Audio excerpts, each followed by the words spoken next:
नमस्कार दोस्तों, स्वागत है हमारे YouTube चैनल पर। आज हम बात करने जा रहे हैं कि मेंथा की रोपाई हम किस तरीके से करें ताकि हमें बहुत ही बेहतर उत्पादन मिले।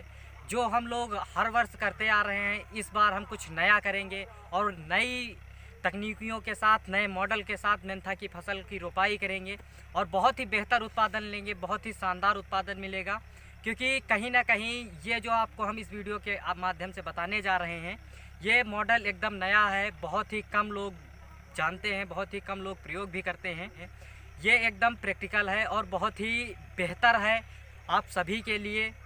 तो इसलिए आपको इस वीडियो के माध्यम से हम कुछ नया बताएंगे कि मेंथा की रोपाई हम किस तरीके से कर सकते हैं। अगर हम बेसल डोज में पुराने तरीके से करना चाह रहे हैं तो किस तरीके से हम अपनी लागत को घटा सकते हैं और उसमें कितनी मात्रा में सल्फ़र दे सकते हैं। कीड़ों के लिए हम क्या डाल सकते हैं कि हमारे ज़मीनी कीड़ों से पहले से ही हमें छुटकारा मिला रहे ताकि हमारी मेंथा की फसल बहुत ही ग्रोथ अच्छी हो। किस विधि को अपना सकते हैं, जुताई का किस तरीके से हम अपने खेत में करा सकते हैं, किस तरीके से खेत को तैयार करेंगे, ये सारी जानकारी इस वीडियो के माध्यम से दी जाएगी। तो चलिए वीडियो को स्टार्ट कर लेते हैं। इससे पहले अगर आप हमारे चैनल को अभी तक सब्सक्राइब नहीं किए हैं तो चैनल को सब्सक्राइब कर लीजिए, लाइक कर दीजिए और शेयर कर दीजिए। तो चलिए सबसे पहले हम अपनी पुरानी पद्धति पर बात करेंगे कि जो हम पहले से करते आ रहे हैं। तो पहले से हम क्या करते आ रहे हैं, ज़रा इसके बारे में जान लेते हैं। जैसा कि हम लोग मेंथा की फसल लगाते हैं, बहुत ही कम लागत में ये हमारी फसल तैयार हो जाती है। फिर भी कहीं ना कहीं बहुत सारे किसानों को बहुत सारी समस्याओं का सामना करना पड़ता है। तो अगर हम खाद की बात करते हैं सबसे पहले टॉपिक पर अपने खाद की, तो हम बेसल डोज में अपनी खादें कौन सी दे सकते हैं। हमें यहाँ पर NPK ना दे करके हमें DAP, पोटास और यूरिया के माध्यम से जो भी हम उर्वरक दे रहे हैं इन्हें पूरा करना होगा। क्योंकि कहीं ना कहीं जो हमारी मेंथा की फसल है वहाँ पर हमारे लिए DAP और पोटास और यूरिया ये सबसे अच्छे माने जाते हैं।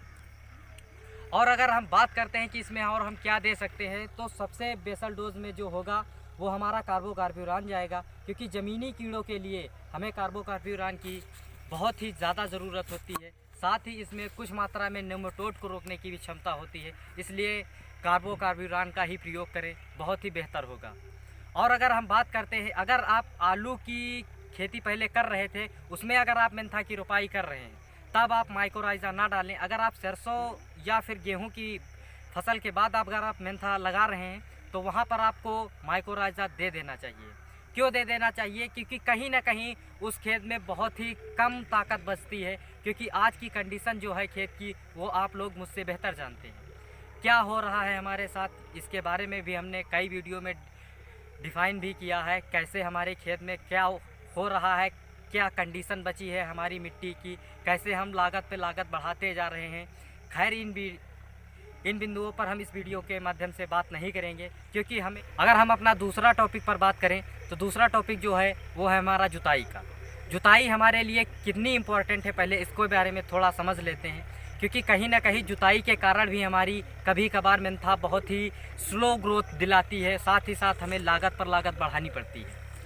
क्योंकि अगर हम आलू की फसल के बाद मेंथा लगा रहे हैं तब हमें इन उर्वरक जो हमने बताए हैं इनमें से आप केवल DAP, पोटास और यूरिया का ही प्रयोग करें। सल्फ़र का प्रयोग आप बाद में कर सकते हैं। यहाँ पर आपको माइकोराइज़ा का प्रयोग नहीं करना है। तो अगर जुताई की बात हम करते हैं तो जुताई अगर हम सरसों की फसल के बाद कर रहे हैं या गेहूं के फसल के बाद कर रहे हैं तो हमें यहाँ पर कम से कम 2 गहरी जुताई दे देनी चाहिए। क्योंकि मिट्टी के जो कूड़ हैं वो सारे के सारे अलग हो जाने चाहिए, कूड़ नहीं बचने चाहिए, ताकि हमारी जो भी मेंथा की रोपाई हो, जड़ों का बहुत ही अच्छा विकास हो सके। इसलिए हमें जुताई पर विशेष ध्यान देना होगा। साथ ही साथ जुताई के बाद हमें अपने खेत को समतल करना होता है। तो समतल करने के लिए आप एक बार लेवलर का भी प्रयोग कर सकते हैं। अगर आपके खेत पर कुछ ज़्यादा ढलान है या फिर कहीं पर पानी रुक जाता है तो वहाँ पर पानी रुकाव को ख़त्म कर लें। और अगर हम विधि की बात करते हैं तो विधि के बारे में मैंने जैसा कि आपको पहले ही वीडियो में बता दिया है कि किस तरीके से हमने जब संपूर्ण वीडियो बनाया था मेंथा की जानकारी के लिए, तो वहाँ पर मैंने बताया था 3 विधियाँ बताई थी। इसमें हम केवल 2 ही डिफ़ाइन करेंगे। जिसमें पहली विधि अगर हम बात करते हैं तो लाइनों जो क्यारियों में लगाई जाती है। दूसरी अगर हम बात करते हैं तो दूसरी जो मैंने मेड़ पर बताई थी, आपको अगर उसमें और जानकारी चाहिए वहाँ पर मैंने तीनों विधियों को कायदे से डिफ़ाइन किया है, वहाँ से आप जा कर के देख सकते हैं। पर बेहतर यही होगा कि अगर हम मेड़ वाली विधि अपनाते हैं, क्योंकि इस बार जो एक आंकड़ा निकल कर आ रहा है वो लगभग 60 से 65% जो होगा वो मेड़ पर हमारी मेंथा की फसल होगी, क्योंकि यहाँ पर बहुत ही ज़्यादा बेनिफिट देखने को मिले हैं। हर बार की तरीके से इस बार भी मिले थे और अब की बार भी बहुत ही चौंकाने वाले इस पर रिज़ल्ट मिलेंगे। इसलिए आप ज़्यादा से ज़्यादा कोशिश करें कि मेड़ पर अपनी मेंथा की रोपाई करें, बहुत ही बेहतर होगी। तो अपने हम थोड़ा रोपाई से रिलेटेड जो भी जानकारी थी वो आपको मैंने दे दी है। अगर आपको कोई जानकारी और एक्स्ट्रा चाहिए तो आप ले सकते हैं। खैर, बात रह गई इनके डोज़ की, तो डोज़ जो है वो डीएपी की अगर हम बात करें तो डीएपी हमें 1 एकड़ में देनी होगी, यानी हम 1 एकड़ पर ही बात करेंगे तो वो 60 से 70 केजी ही हमें देनी है, क्योंकि कहीं ना कहीं हमें लागत घटानी है, तो हमें खादों को ज़मीन से ख़त्म करना होगा। और अगर हम पोटास की बात करते हैं तो 50 केजी हमें 1 एकड़ में देना होगा। और यूरिया की अगर हम बात करते हैं बेसल डोज में, तो वहाँ पर हमें 50 से 60 केजी पहले ही ज़मीन पर बोना होगा। और अगर कार्बोकार्बोरान की बात करते हैं तो 4 से 5 केजी हमें डालना होगा। अगर सल्फ़र की बात करते हैं तो सल्फ़र जो है वो हमें 5 से 7 केजी सल्फ़र भी देना होगा शुरुआत में ही। अगर शुरुआत में नहीं दे रहे हैं तो हमें पहली सिंचाई या दूसरी सिंचाई के माध्यम से हम दे सकते हैं। तो अपने हम जो भी जानकारियाँ थी, यानी खेत को तैयार करने के लिए एक जुताई करने के बाद हम पूरा अपना बेसल डोज जो भी है, जो भी हम डालना चाह रहे हैं, जो भी बताया गया है वो आप डाल करके दूसरी जुताई करके आप खेत को जब भी बराबर कर लें, उसके बाद की जो भी प्रोसेस होगी वो आप केवल रोपाई से होगी, क्योंकि कहीं ना कहीं क्यारियों का ही आप चयन करोगे, क्योंकि ये बहुत ही बेहतर है। तो क्यारियों पर भी अगर आप कर रहे हैं उसके बेसल डोज पहले डालकर उसके बाद क्यारियाँ बनवाएं, या फिर मेड़ पर कर रहे हैं तो मेड़ पर भी आप बेसल डोज डालने के बाद जब मेड़ तैयार कर लें उसके बाद आप रोपाई करा सकते हैं। बहुत ही बेहतर ग्रोथ होगी। उसके बारे में जो भी आगे जानकारी होगी वो हम आपको दे देंगे।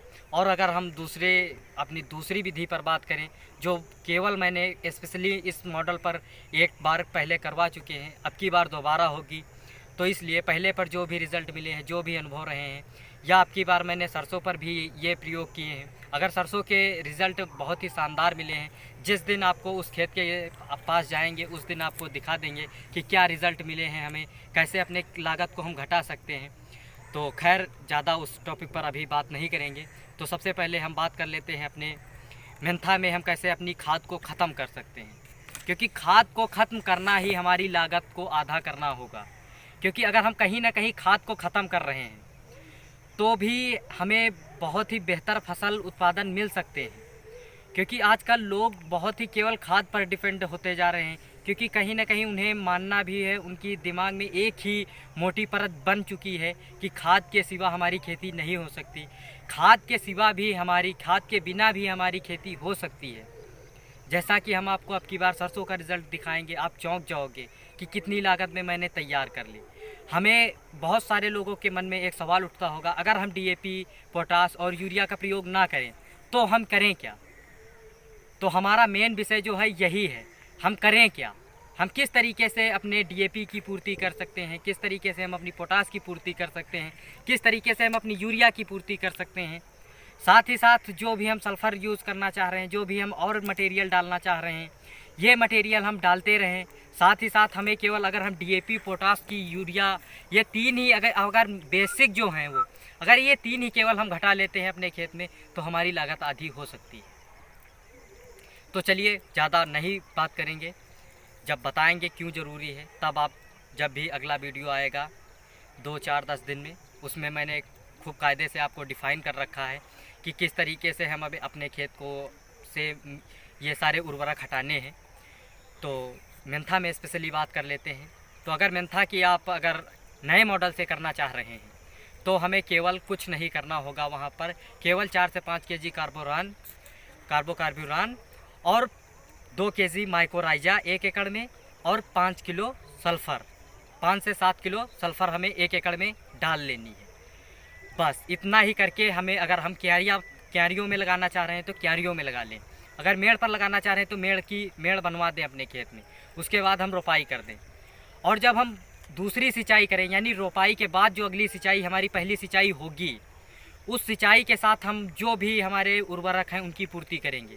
वो किस माध्यम से करेंगे, ज़रा इस पर थोड़ा सा बात कर लेते हैं। तो अगर हमें डीएपी की पूर्ति करनी है तो हमें 1261 जो हमारी एनपीके 1 केजी में आती है, जिसे हम लोग स्प्रे के रूप में भी देते हैं, अगर उसे हम ज़मीन पर डालें या ज़मीन में किसी के साथ किसी उर्वरक के साथ मिलाकर डाल देते हैं तो हमारी डीएपी के बराबर ही वो काम करेगी।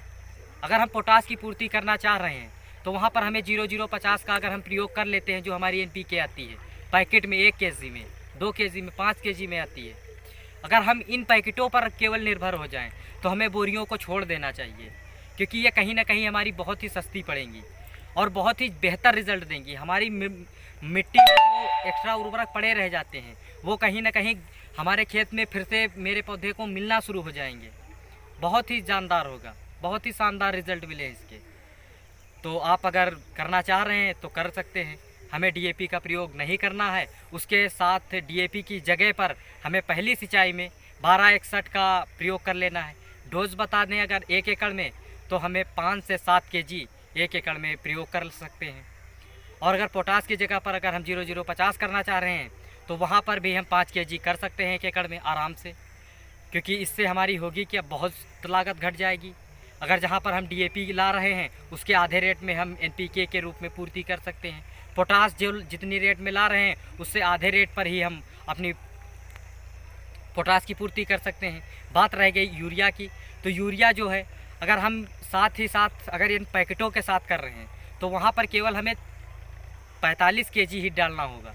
45 केजी हम अगर यूरिया दे देते हैं अपने खेत में, यूरिया में मिलाकर ये दोनों 1261 और 0050 पहली सिंचाई में बुआई कर देते हैं, मेंथा देखने वाली होगी। अगर आपको इस नए मॉडल पर भरोसा नहीं है, शायद मैंने उतना बेहतर आपको नहीं बता पाया है जितना बेहतर मुझे रिज़ल्ट मिले हैं, पर आप करोगे तो बहुत ही बेहतर मानोगे।